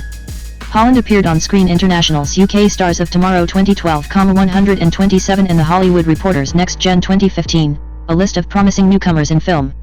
128 In 2019, he featured on Forbes 30 Under 30 Europe, a list of influential people under 30 years. 129 in Insider Inc.'s 45 Young Stars Who Will One Day Rule Hollywood. 130 After appearing on Glamour's Hot, Young and British Actors 2020, 131 he was named among the best actors under 30 by Tuco. 132 in Complex Networks in 2021. 133 in the former listing, Ryan Mutoko described him as a darling to the English media because of his openness and willingness to also give interviews not related to film promotions. 132 calling him his generation's biggest leading man in 2021, GQ's Oliver Franklin Wallace wrote, "Holland has ascended to a tier of stardom few actors ever reach, and rarely so young. One Variety editors Brent Lang and Rebecca Rubin reported in December 2021 that after the success of the Spider-Man films, Holland could become a top-paid actor in the future. They noted the current lack of young leading men in Hollywood and saw Holland's potential to herald a new generation of successful actors. 134 Holland is the 14th highest-grossing film actor in the world. His films have grossed more than $9.9 billion worldwide according to the numbers. 135. Holland considers himself to be an impossible people-pleaser, one which according to Olivia Singh of Business Insider has resulted in his facing burnout and an incident where he vomited after a press conference. 136 A self-admittedly indiscreet person, Holland has gained a reputation for inadvertently spoiling important plot elements of his films during interviews and press conferences. 137 His MCU co-stars labeled him the least trustworthy cast member in terms of spoilers. 138 To prevent an incident, he only read parts of Captain America, Civil War's script. 137 Joe Russo similarly avoided giving Holland the script to Avengers, Endgame, and Holland knew only his lines. 139. Holland has expressed his views on the film industry. In a 2019 interview with the Sunday Times, he spoke for more representation of racial minorities and the LGBT community in film. 17 That year, when filmmaker Martin Scorsese criticized Marvel films for their lack of portraying human emotions, Holland highlighted that Scorsese has never made one, so he may not fully understand the experience. Holland stated that the key difference between a Marvel film and an award-winning one is budget, not the artistic process. He emphasized that Marvel films are still real art and noted that comparing Marvel blockbusters to independent films is unfair, as they reach vastly different audiences. 140. Personal life. Holland describes himself as a private person and is reluctant to discuss his personal life. He has also discussed having frequent episodes of sleepwalking and sleep paralysis, nightmares of paparazzi in his bedroom. 141 He is a fan of the professional football club Tottenham Hotspur. 142. He had been in a relationship with his Spider-Man co-star, Zendaya, for some time before publicly acknowledging it in November 2021. He later discussed that he felt that the consistent media attention it received breached their privacy. The couple moved into a £3 million home in London together in 2023. 143 They became engaged in December 2024. 145. After feeling dependent on alcohol in social situations, he has been a teetotaler since participating in Dry January in 2022. 146 In October 2024, Holland launched Barrow, a low-alcohol beer brand. Zendaya Marie Stormer Coleman, /ZND/Zendaya 2 born September 1, 1996, 34 is an American actress and singer. Her accolades include 2 Primetime Emmy Awards and a Golden Globe Award. In 2022, Time named her one of the 100 most influential people in the world. Born and raised in Oakland, California, Zendaya began her career as a child model and backup dancer. She made her television debut as Rocky Blue in the Disney Channel sitcom Shake It Up, 2010-2013, and starred as KC in the channel's sitcom KC Undercover, 2015-2018. Her feature film debut came as MJ in the Marvel Cinematic Universe film Spider-Man: Homecoming, 2017. She later reprised her role in its sequels Far From Home, 2019, and No Way Home, 2021. Zendaya's performance as Rue Bennett, a struggling drug-addicted teenager in the HBO teen drama series Euphoria, 2019-present, made her the youngest recipient of the Primetime Emmy Award for Outstanding Lead Actress in a Drama Series, which she won twice. Her other film roles include the musical The Greatest Showman, 2017, the romantic dramas Malcolm and Marie, 2021, and Challengers, 2024, and Channy in the science fiction films Dune, 2021, and Dune, Part 2, 2024. In 2011, Zendaya released the singles Swag It Out and Watch Me, the latter a collaboration with Bella Thorne. She signed with Hollywood Records in 2012, and released her first studio album Zendaya in 2013, to moderate success. The album's lead single, Replay, reached the top 40 on the US Billboard Hot 100 chart. Her Zac Efron collaboration, Rewrite the Stars, from the Greatest Showman soundtrack, 2017, reached the top 20 of several record charts and has received multi-platinum sales certifications globally. She has also written and performed several songs for Euphoria. Early life. Zendaya Marie Stormer Coleman 5 was born on September 1, 1996, in Oakland, California, to teachers Claire Stormer 6 and Kazembe Ajimwa Coleman. 7 Her father is African American, with DNA testing showing Nigerian ancestry. Her mother has German and Scottish ancestry. 578 Zendaya, whose name derives from the Shona name Tende, meaning to give thanks. 9, has 6 older half-siblings, from her father's previous relationships, 1 from a first wife, and 5 from a second wife. 10 11 12 She attended Fruitvale Elementary School, where her mother taught for 2 decades. 6 At age 6, she and 2 friends from the school performed a play there for Black History Month. 13 At age 8, Zendaya joined a hip-hop dance troupe called Future Shock Oakland and was a member for 3 years. She also spent 2 years dancing hula with the Academy of Hawaiian Arts. 14 15 16 Zendaya grew as a performer in part at the nearby California Shakespeare Theater in Orinda, California, where her mother worked a summer job as the house manager. Zendaya helped her seat patrons, sold fundraising tickets, and was finally inspired to pursue acting by the theatrical performances. 17 18 Zendaya attended Oakland School for the Arts and, while still a student, was cast in several roles in area theaters. At the Berkeley Playhouse, she played Little T.I. Mountain in Once on This Island, and in the TheaterWorks production in Palo Alto, she played a character originally written as male, Joe, in Caroline, or Change. 1918 Reviewing the latter, Keith Kreitman of San Mateo Daily Journal called the 11-year-old Zendaya's performance a pure delight. 20 She studied at the Calories Hakes Conservatory program and the American Conservatory Theater. 21 22 Her stage credits include performances in several of William Shakespeare's plays. She played Lady Anne in Richard III and Celia in As You Like It and took part in a production of Twelfth Night. 23-24 When Zendaya was in 7th grade, the family moved to Los Angeles. 7 In 2015, while pursuing an acting career, she graduated from Oak Park High School. 25. Career. 2009-2018, early work and breakthrough. Zendaya began her career working as a fashion model for Macy's, Mervyn's, and Old Navy. She was featured in an iCarly Toys ad. 26 She also appeared as a backup dancer in a Sears commercial featuring Disney star Selena Gomez. In 2009, she was a featured performer in the Kidz Bop music video for its cover of the song Hot and Cold by Katy Perry, which was released on Kidz Bop 15. 26-27 In November 2009, she auditioned for the role of Cease Jones in the Disney sitcom Shake It Up, titled Dance Dance Chicago at the time. 28 For her audition, she performed Michael Jackson's Leave Me Alone. 29 She was selected to play Rocky Blue. Shake It Up premiered on November 7, 2010, and was watched by 6.2 million viewers, becoming Disney Channel's second highest rated premiere in Disney Channel's 27-year history. 30. Zendaya hosting the Make Your Mark, Ultimate Dance-Off event in 2011. In 2011, Zendaya released Swag It Out, a promotional independent single. 31 She also starred in the book trailer for From Bad to Cursed by Katie Allender. 32 In June of the same year, she released Watch Me, performing with Bella Thorne. The song peaked at 86 on the Billboard Hot 100. 33 The second season of Shake It Up premiered on September 18, 2011. Zendaya hosted Make Your Mark, Ultimate Dance-Off 2011 on Disney Channel. In 2011, Target stores began selling Designed, a line of clothing inspired by the clothes worn by Zendaya and other cast members of Shake It Up. 34-35. Zendaya's first film role was in Frenemies, 2012, a Disney Channel original movie. 26-29-36 On February 29, 2012, Something to Dance For was released as a promotional single for Live 2 Dance.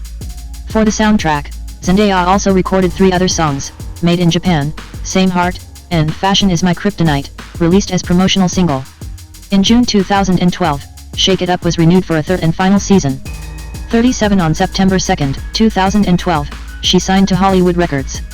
38 In October, she performed at the Teen Music Festival and at the Operation Smile benefit. 39 Zendaya was one of the celebrities who would compete on season 16 of Dancing with the Stars. 40 At 16, she was the youngest contestant ever to participate on the show, before Willow Shields succeeded her at 14 on season 20. She was partnered up with professional dancer Valentin Chmerkovsky. In May, the couple finished as runners-up behind Kelly Pickler and Derek Hough. 41-42. Zendaya's self-titled debut album was released on September 17, 2013. It was preceded by the single Replay, released on July 16, 2013, written by Tiffany Fred and Paul Famis Shelton. In August 2013, she was cast as 16-year-old Zoe Stevens, the lead character in the Disney Channel original movie Zapped, whose smartphone begins to somehow control all the boys around her. 43 In November 2013, Zendaya was selected as Elvis Duran's Artist of the Month and was featured on NBC's Today, where she performed live her single Replay. 44.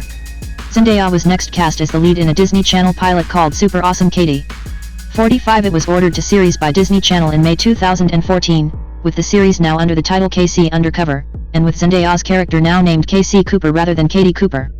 46 Zendaya exerted influence over the renaming of her character and the retitling of the series, also deciding several key elements of the character's personality.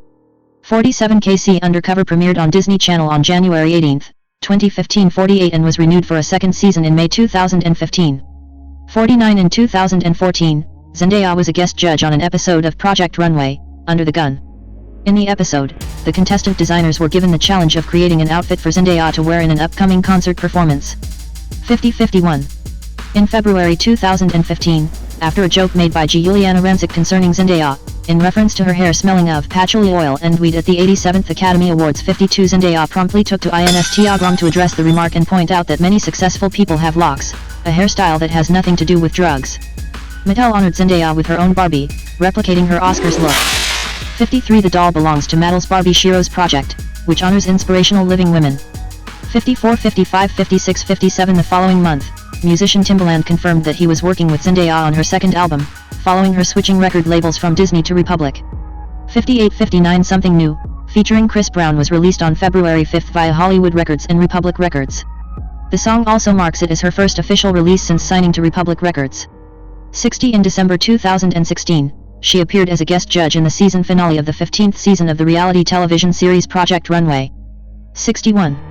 Zendaya made her feature film debut as Michelle in the Marvel Cinematic Universe film Spider-Man: Homecoming, which was released in July 2017. 62. Zendaya wore no makeup to her screen test, a decision that was carried through in production, and added her own embellishments to the role, such as carrying around a mug of herbal tea. 63. Zendaya described the character as very dry, awkward, intellectual. 64. She added that it was refreshing that Michelle was weird and different, feeling that a lot of young people, especially young women, can relate to that. 65. The film grossed $117 million in its first weekend, ranking number 1 at the box office. 66. John DeFore of The Hollywood Reporter praised her as a scene stealer. 67. While David Ehrlich of IndieWire called her the film's MVP, despite her brief screen time. 68. In August, Zendaya appeared in the music video for the song Versace on the Floor by Bruno Mars. 69. In December 2017, Zendaya co-starred in the original musical film The Greatest Showman. She portrayed a trapeze artist who falls in love with Zac Efron's character at a time when interracial romance was taboo. Owen Gleiberman of Variety praised her chemistry with Efron. 70. The Hollywood Reporter praised Zendaya for registering strongest, bringing touching sensitivity to her handful of scenes. 71. She appeared on 3 tracks of the film's soundtrack, including Rewrite the Stars. 72. The film met mixed reception but became the third highest grossing live-action musical ever released. 73. 74. In September 2018, Warner Bros. Released the animated film Smallfoot, in which Zendaya voiced the Yeti Michi. 75. She also sang 2 songs for the soundtrack. The film received positive reviews. 76. 2019 present, rise to prominence. Zendaya at the premiere of Spider-Man: Far From Home in 2019. In 2019, Zendaya began starring in the HBO drama series Euphoria, an adaptation of the Israeli series of the same name, as Rue, a 17-year-old drug addict and the narrator of the series. 77. The series premiered on June 16, 2019, to positive critical reception, with her performance receiving acclaim. Rebecca Nicholson of The Guardian wrote that Zendaya is reinvented as the self-destructive, self-loathing Rue, in what is a truly astonishing, mesmerizing performance, upending every expectation of what she could do. 78. Doreen St. Felix of The New Yorker echoed the sentiment, writing, "It becomes difficult, and then absolutely silly, to recall the pink outlines of her early career on the Disney Channel, so grandly does she inhabit this dark new role. She understands the neediness of her character, that Rue, at heart, wants nothing more than to be loved, that her chemical cravings work in service of a spiritual one." 79. Also in 2019, Zendaya reprised her role as MJ in Spider-Man: Far From Home. 80. Critic Christy Lemire called Zendaya's portrayal darkly alluring and praised her humorous, deadpan charm. 81. The film was a commercial success, becoming the 4th highest grossing release of the year. 82. 83. At the 72nd Primetime Emmy Awards in 2020, Zendaya won the Primetime Emmy Award for Outstanding Lead Actress in a Drama Series, becoming the youngest winner of the award at the age of 24. 84. In 2021, Zendaya starred in Malcolm and Marie, which was filmed during the first phase of the COVID-19 pandemic. The production complied with extensive safety protocols and had a lean crew to minimize health risks. The film co-stars John David Washington, and was directed by Sam Levinson, who also created Euphoria. 85. Zendaya allocated shares to the film to everyone involved in its making, as a way of offering a financial bonus when the movie was sold. 86. Part of the proceeds was shared with Feeding America. 87. The film had a mixed reception but Zendaya's performance was positively reviewed. 88. Brian Truitt of USA Today described her as luminous and absolute fire. Richard Brody called her performance the movie's only redeeming quality, and Variety's Peter de Brugge praised her for wearing Marie's fragility on the surface, only to reveal the character's strength through reaction shots and silence. 89 90 91. Zendaya next voiced the character of Lola Bunny in Space Jam: A New Legacy. 92. She accepted Coogler's offer to star in the film because of her interest in working with Coogler and being a fan of the original 1996 film. 93. Growing up with the first film since childhood, Zendaya drew on her experiences with her family's love of basketball for the role. 94. Zendaya played Chani in Denis Villeneuve's science fiction film Dune, the first part of a two-part adaptation of the 1965 novel of the same name. 95. Critic Glenn Kenny dubbed her portrayal better than apt, while Brian Lowry of CNN noted that her role was limited to gauzy images in the protagonist's visions. 96. 97. Zendaya reprised her role as MJ for the third time in Spider-Man: No Way Home. RoachRebert.com's Brian Tallarico praised Zendaya and Tom Holland's chemistry as well as her execution of MJ's emotional final beats. 98. Having already collaborated with Labyrinth on the song All For Us for Euphoria's first season, in 2022 Zendaya wrote two songs, I'm Tired and Elliot's Song, for the second season, also performing as a vocalist on the former. Receiving continued acclaim for her performance as Rue, the second season of Euphoria earned her 4 Emmy nominations. Nominated for lead actress in a drama for the second time, she became the youngest two-time nominee in Emmy history, while her nomination as an executive producer for Outstanding Drama Series made her the youngest woman ever nominated for producing. She also received 2 nominations for Outstanding Original Music and Lyrics for her lyrical contributions to the show's soundtrack.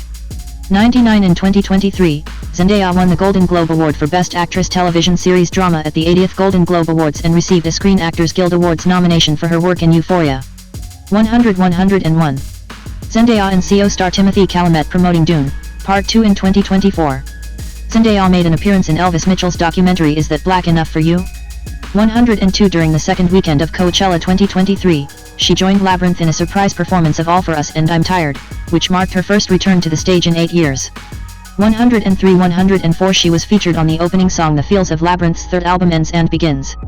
105. Zendaya next appeared in the documentary film Invisible Beauty, based on work of American fashion model and activist Beth Ann Hardison. 106. In 2024, Zendaya reprised her role as Chani in the sequel Dune, Part 2. The film was released in March to highly positive reviews, with her performance also receiving praise. 107. Zendaya next starred in and produced the romantic sports drama Challenge